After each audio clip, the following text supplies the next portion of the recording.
വയനാട്ടിലെ ഉരുപൊട്ടിയ സ്ഥലത്ത് പുഞ്ചിരിവട്ടത്തിൻ്റെ ഭാഗത്ത് കലുങ്കിൻ്റെ അടിയിൽ നിന്നും ഒരു വീടിൻ്റെ അടുത്ത് നിന്നും ഒരു തെർമൽ ബ്രീത്തിങ്ങിൻ്റെ ഒരു ശബ്ദം. റഡാർ പരിശോധനയിൽ ശ്വാസത്തിൻ്റെ ബീത്തിൻ്റെ ഒരു സിഗ്നൽ കിട്ടിയെന്നാണ് ഇപ്പം കിട്ടുന്നത്. ഏതായാലും പുഞ്ചിരിവട്ടത്തിൻ്റെ കലുങ്കിൻ്റെ അടിയിലേക്ക് ഇപ്പം NDRF നീങ്ങിയിട്ടുണ്ട്. അതിനടുത്തുള്ള ഒരു വീടിൻ്റെ മുകളിലെ കല്ലും മണ്ണും പതിച്ച സ്ഥലത്തും ആ ഭാഗത്തു നിന്നാണ് കിട്ടിയത്. അപ്പോൾ അത് ജീവൻ്റെ ഒരു തുടിപ്പെന്ന് പറയുന്നത് ഏത് ജീവനും ആകാം. മനുഷ്യനാകാം, മൃഗങ്ങളാകാം, പൂച്ചയാകാം, പട്ടിയാകാം, പാമ്പാകാം. എന്തോ ഒരു ജീവൻ്റെ തുടിപ്പ് ആ ഭാഗത്ത് നിന്ന് ലഭിച്ചതായിട്ട് ലേറ്റസ്റ്റായ വിവരങ്ങൾ. അവിടെ NDRF സംഘവും അവരെ വളരെ സൂക്ഷിച്ച് ആ ഭാഗത്തെ മണ്ണും കല്ലും മാറ്റിക്കൊണ്ടിരിക്കുകയാണ്. അതിനുള്ള സാധ്യത കാണുന്നുണ്ട്. പുഞ്ചിരിവട്ടത്ത് ഒരു കലുങ്കിൻ്റെ അടിയിലാണ് ഇപ്പം പരിശോധിച്ചുകൊണ്ടിരിക്കുന്നത്.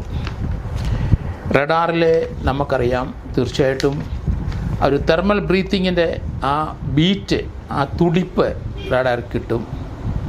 അവിടെ നിൽക്കുന്ന ആൾക്കാരെ എല്ലാവരെയും മാറ്റിയിട്ട് അത് ഒന്നുകൂടെ പരിശോധിക്കാൻ നോക്കുകയാണ്.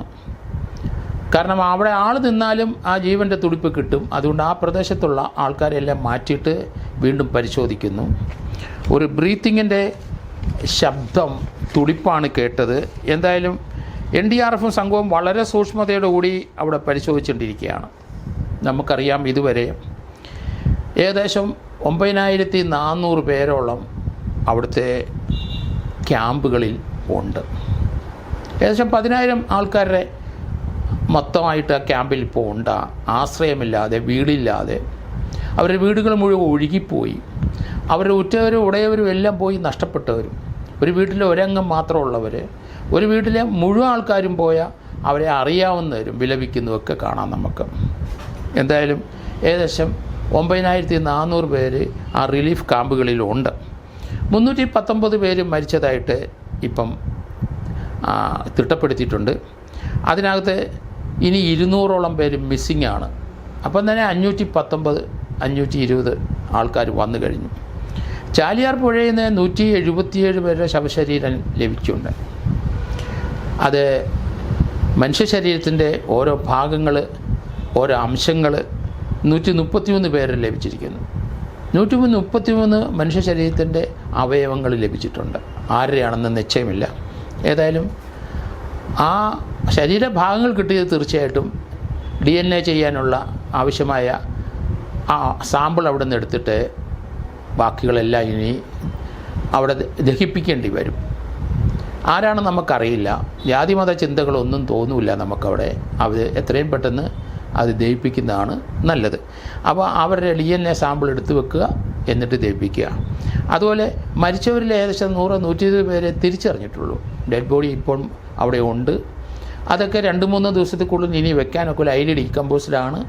അതുകൊണ്ട് അതും മരണാനന്തര ചടങ്ങുകൾക്ക് വേണ്ടി അതും ദഹിപ്പിക്കുകയോ അല്ലെങ്കിൽ മരണമടഞ്ഞവരെ ഓരോ സമുദായത്തിൻ്റെ അനുസരിച്ച് തിരിച്ചറിഞ്ഞവരെ അതിൽ ഡീകമ്പോസ്ഡ് ബോഡികളൊക്കെ അത് അവിടെ നിന്ന് ഡിസ്പോസ് ചെയ്യേണ്ടത് ഏറ്റവും അടിയന്തരമായ ആവശ്യം തന്നെയാണ്.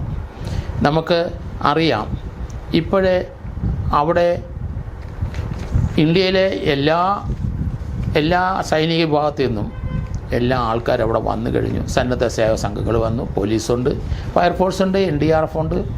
എല്ലാ രംഗത്തും ഉള്ളവർ അവരവിടെ മുഴുവൻ ജീവൻ്റെ തുടിപ്പൊഴിവെങ്കിലും ഉണ്ടോ ഇല്ലയോ എന്ന് നോക്കുന്നു. അതോടൊപ്പം തന്നെ ആ ചെളിയിൽ പൊതിഞ്ഞു കിടക്കുന്ന ആ മനുഷ്യ ശരീരം കണ്ടെടുക്കാനും ശ്രമിക്കുന്നു.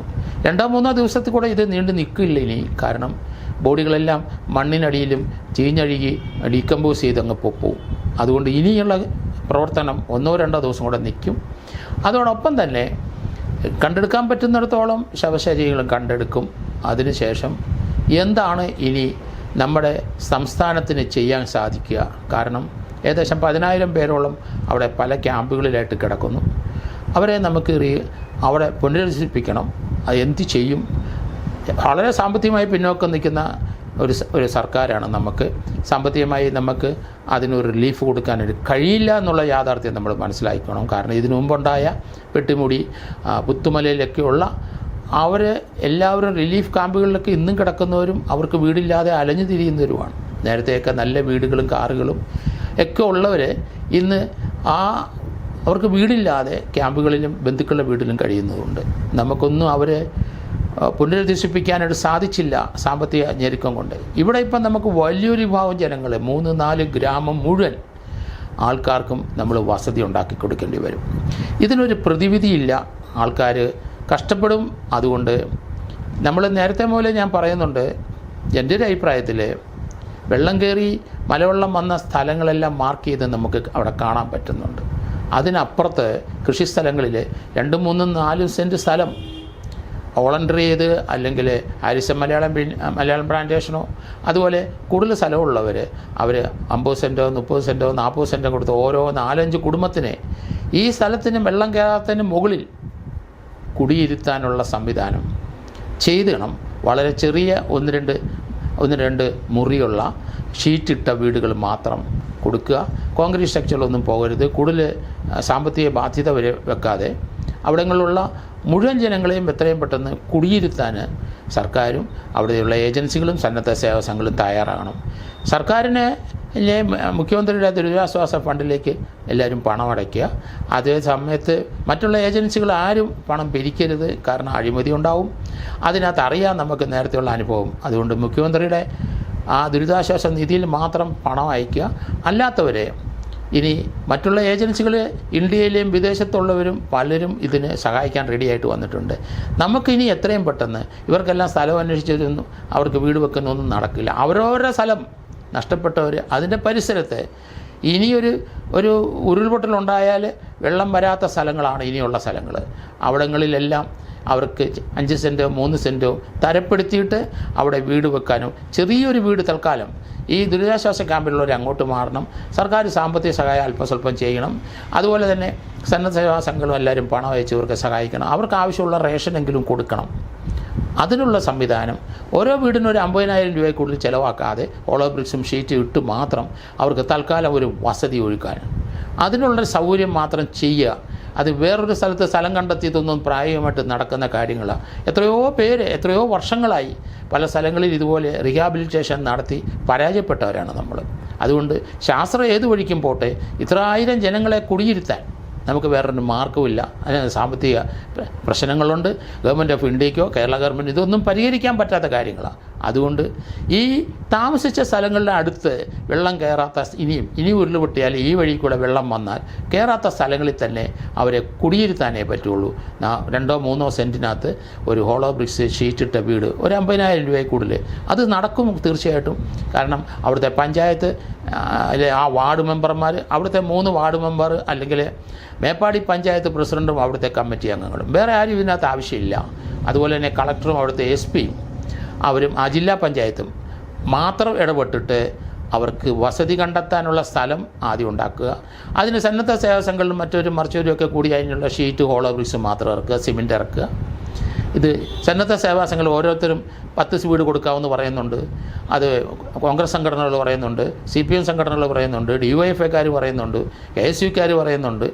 അവിടുത്തെ പള്ളിയിൽ ഓരോ സഭകളുടെ മേലധികാരിയും പറയുന്നുണ്ട്. മൊത്തമായിട്ട് നമുക്ക് ഇവർക്ക് കൊടുക്കാനുള്ള വീടിനുള്ള ഒരു സേവനം അവരിൽ നിന്ന് ലഭിക്കും എന്നാണ് ഇപ്പം കണ്ടെത്തിയിരിക്കുന്നത്. അതുകൊണ്ട് അത്രയോ ആൾക്കാർ മുന്നോട്ട് വന്നിരിക്കുന്നു. അതുകൊണ്ട് നമ്മൾ ആ കാര്യത്തിൽ സാമ്പത്തിക പ്രശ്നത്തിലൊന്നും ഇനി ആൾക്കാർ വിഷമിക്കില്ല. കാരണം അതുപോലെ ഫണ്ട് വരും, അതുപോലെ സഹായിക്കാം.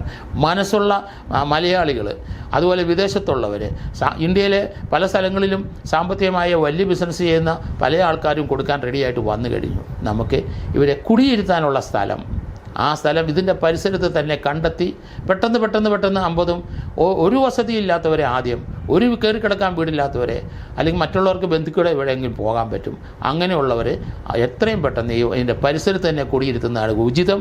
അതിനകത്ത് ശാസ്ത്രീയമായി ഇനിയും പല നിഗമനങ്ങളും പല ആൾക്കാരും ചർച്ചയില്ലാതൊക്കെ അവരുടെ അഭിപ്രായങ്ങൾ പറയുമായിരിക്കും. നമ്മളതൊന്നും ശ്രദ്ധിക്കേണ്ട. കാരണം ഇനി ഒരു 30 വർഷത്തിൻ്റെ കാലചംക്രമണം ഉണ്ടാകുമ്പോഴാണ് ഇതുപോലെയുള്ള പ്രതിഭാസങ്ങൾ ഉണ്ടാകുന്നത്. അടുത്തൊരു 30 വർഷത്തിന് പേടിക്കേണ്ട.